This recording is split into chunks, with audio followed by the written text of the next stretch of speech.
அடங்.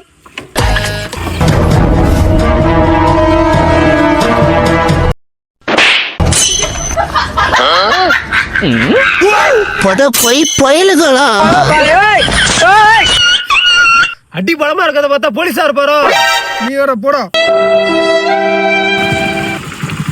எங்கடா போயிட்டு வரீங்க? ஆளே காணோம். மச்சான் சரியான அடிடா. நான் மச்சான் சொல்ற. மச்சான் மச்சான் ப்ளீஸ் மச்சான். பாவா கிட்ட ஒருத்தன் பிரச்சனை பண்ணிட்டான். பாவா பார்த்தோன்னே அரண்டு போயிட்டான். திடீர்னு 4 பேர் சுத்து போட்டானுவான். அப்புறம் என்னாச்சு? பாவா இறங்கி பெரட்டி எரிஞ்சிட்டாரு. என்ன பாப்பா அந்த கண்ணா மட்டும் சிவப்பா இருக்கு?